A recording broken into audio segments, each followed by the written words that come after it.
ప్రభునందు ప్రియమైనటువంటి నాతోటి సహోదరి సహోదరులందరికీ మన ప్రభువును రక్షకుడైన యేసుక్రీస్తు నామంలో అందరికీ వందనాలు తెలియజేస్తూ ఉన్నాం. ఈ సమయంలో కొద్ది నిమిషాలు దేవుని యొక్క వాక్యాన్ని మనం ధ్యానం చేద్దాం. ఈరోజు మనం ధ్యానం చేయబోయేటువంటి అంశం ఏంటంటే, మానవునికి దేవుడు నియమించినటువంటి వంతు లేక భాగము అనే విషయాన్ని మనం ఆలోచించేద్దామండి. ఈ భూమి మీద పుట్టినటువంటి మానవునికి కొన్ని వంతులు నియమించాడు, కొన్ని భాగాలు నియమించాడు. ఏంటి ఆ భాగాలు, ఏంటి ఆ వంతు అనేటువంటిది మనం ఆలోచించేద్దాం. మొట్టమొదటిగా మనం ఆలోచన చేసినట్లయితే, మానవునికి దేవుడు నియమించినటువంటి భాగం ఏంటంటే పుట్టడం. ఈ పుట్టుక, మానవుని యొక్క పుట్టుక అనేటువంటిది దేవుని యొక్క సంకల్పమై ఉంది. దేవుడు తన సంకల్పానుసారంగానే మానవుడు భూమి మీద పుట్టించాడు. తన ఆలోచన ప్రకారమే మానవుడు భూమి మీద పుట్టించాడు. ఆదికాండము 2వ అధ్యాయం 7వ వచనంలో దేవుడు నేలమంటితో నరుడు నిర్మించి వాని నాసికారంధ్రము జీవవాయువు వదగా నరుడు జీవాత్మాయుడు అనేటువంటి మాట మనం అక్కడ చూస్తాం. అంటే మానవుణ్ణి నేలమట్టితో తయారు చేయక మునిపే దేవుడు మానవుని ఎలా చేద్దామో ఆలోచన చేసుకున్నాడు. ఆదికాండం 1వ అధ్యాయం 26 వచ్చిందో దేవుడు మానవుల్ని ఎలా చేద్దాం అనుకోనంటే, మన పోలిక చొప్పున మన స్వరూపమందు నరులను చేయుదుమో అన్నాడు. అలాగే 100వ కీర్తన 3వ వచనం మనం ఆలోచన చేసినట్లయితే, యెహోవాయే దేవుడని తెలుసుకున్నది, ఆయనే మనం పుట్టించాను, మనము ఆయన వారము, ఆయన ప్రజలము, ఆయన మేపు గొర్రెలము అనేటువంటి మాట అక్కడ మనం చూస్తాం. కనుక మానవుని యొక్క పుట్టుక అనేటువంటిది దేవుని వల్లనే వచ్చిందనే విషయాన్ని మనం అర్థం చేసుకోవాలి. 139వ కీర్తన 13, 14 వచనాల్లో, నేను పిండమునై ఉండగా నీ కన్నులు నా వైపు చూసినాయి అంటాడు. నా అంతరంద్రం నీవే కలుగు చేస్తూ అంటాడు. నా తల్లి గర్భమందు నన్ను నిర్మించిన వాడు నీవే అనేటువంటి మాటలు అక్కడ మనం చూస్తూ ఉన్నాం. కనుక మన తల్లి గర్భంలో మనల్ని నిర్మించింది దేవుడు అనే విషయాన్ని మనం గుర్తుపెట్టుకోవాలి. భూమి మీదకి మనం తీసుకొచ్చింది దేవుడు అనే విషయాన్ని మనం జ్ఞాపకం చేసుకోవాలి. కనుక నాతోటి ప్రియమైన దేవుని బిడ్డలారా, దేవుడు మానవునికి ఇచ్చినటువంటి వంతుల్లో మొదటి వంతు పుట్టడం. ఈ పుట్టుక అనేటువంటిది దేవుడు మానవునికి నియమించినటువంటి వంతు. రెండవది పెరగడం.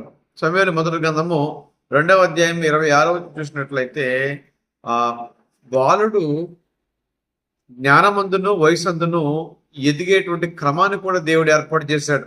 ఒకవేళ మొదటి మనిషి దగ్గర నుంచి ఇప్పటి వరకు పుట్టినటువంటి ప్రతి శిశువు కూడా శిశువుగానే ఉన్నట్లయితే, పుట్టిన ప్రతి వ్యక్తి శిశువుగానే ఉన్నట్లయితే మానవుని యొక్క ఉత్పత్తి జరిగేది కాదు.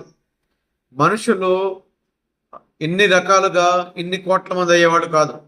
అందుకని దేవుడు పుట్టించినటువంటి దేవుడు మానవుణ్ణి పెరిగేదానికి అవకాశాన్ని దేవుడు మానవునికి ఇస్తూ ఉన్నాడు. జ్ఞానమందును వయసందును మానవుడు ఎదిగేలాగా దేవుడు సహాయం చేస్తూ ఉన్నారు. సమూయేలు మొదటి గ్రంథం 2వ అధ్యాయం 26వ వచనంలో సమూయేలు అలాగే జ్ఞానమందును వయసందును ఎదిగడనే విషయాన్ని అక్కడ మనము చూస్తూ ఉంటాం. ఇక మానవునికి దేవుడు నియమించినటువంటి వంతు ఏంటంటే, మానవుడు పుట్టిన తర్వాత పెరుగుతున్నప్పుడు కాలక్రమేణా తనకి యుక్త వయసు వచ్చినప్పుడు, తనకి జ్ఞానం వచ్చినప్పుడు, మంచి చెడేదో తెలిసేటువంటి వివేచన వచ్చినప్పుడు మానవుడు లోక సంబంధంగా మారిపోతున్నాడు. అంటే పాపం చేసి దేవునికి దూరం అయిపోతూ ఉన్నాడు. దేవుని నిబంధన మేరుతూ ఉన్నాడు. దేవుని ఆజ్ఞలు మేరుతూ ఉన్నాడు. అంటే ఆజ్ఞలు మీరినటువంటి మానవునికి దేవుడు ఏమంటున్నాడంటే, ఒకటి పుట్టడం అయితే, రెండవది పెరగడం అయితే, మూడవది మనకు ఇచ్చినటువంటి వంతు ఏంటంటే పాపాన్ని విడిచిపెట్టడం. అంటే దేవుడు తన పిల్లలు పాపులుగా ఉండడానికి దేవునికి ఇష్టపడ్డు. దేవుడు పాపులతో సాంగత్యం చేయడు. దేవుడు పాపుల మాట వినడు. ఒకవేళ నువ్వు పాపంతో జీవిస్తున్నట్లయితే నువ్వు ఇంకా లోక సంబంధమే. నువ్వు పాపాన్ని ప్రేమిస్తున్నట్లయితే దేవుని యొక్క ప్రేమ నీలో ఉండదు. నువ్వు పాపాన్ని గనక నువ్వు జరిగిస్తూ దేవుని ప్రేమను పొందుకోవాలనుకుంటే అది ఎప్పటికీ అసాధ్యమనే విషయాన్ని మీకు ప్రేమతో తెలియజేస్తా ఉన్నా. యెషయా గ్రంథం 59వ అధ్యాయం 1-2 వచనాలు మీరు ఆలోచన చేసినట్లయితే, విననేరకున్నట్లు యెహోవా చెవులు బంధం కాలేదు, రక్షింపనేరకున్నట్లు ఆయన చేతులు పురుక్ష కాలేదు అనేటువంటి మాటలు అక్కడ మనం చూస్తూ ఉన్నాం. నీకు ఆయనకు మీ దోషాలు అడ్డుగా వచ్చినటువంటి మాట అక్కడ మనం చూస్తూ ఉన్నాం. దేవుని యొక్క ప్రేమ మానవుడు సంపూర్ణంగా పొందుకోవట్లేదంటే దేవుని యొక్క ఆశీర్వాదాలు మానవుని పొందుకోలేకపోతుందంటే మానవునికి దేవునికి మధ్య పాపం అనేటువంటి అడ్డు కూడా ఉండిపోతూ ఉంది. కనుక నీవు నేనేం చేయాలంటే జ్ఞానముందు ఎదగడమే కాదు, వయసులు పెరగడమే కాదు, మనం పాపం చేసినప్పుడు దాని నుంచి మనం బయటకు వచ్చేటువంటి మార్గాన్ని కూడా దేవుడు కలుగు చేశాడు. ఆ మార్గం ఏంటో తెలుసుకుని ఆ పాపాన్ని మనం విడిచిపెట్టాలి.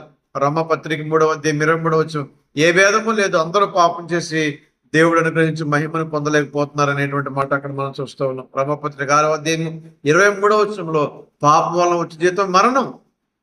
దేవుని పిల్లలు ఆత్మీయంగా మరణించకూడదు, దేవుని పిల్లలు ఆత్మీయంగా చనిపోకూడదు.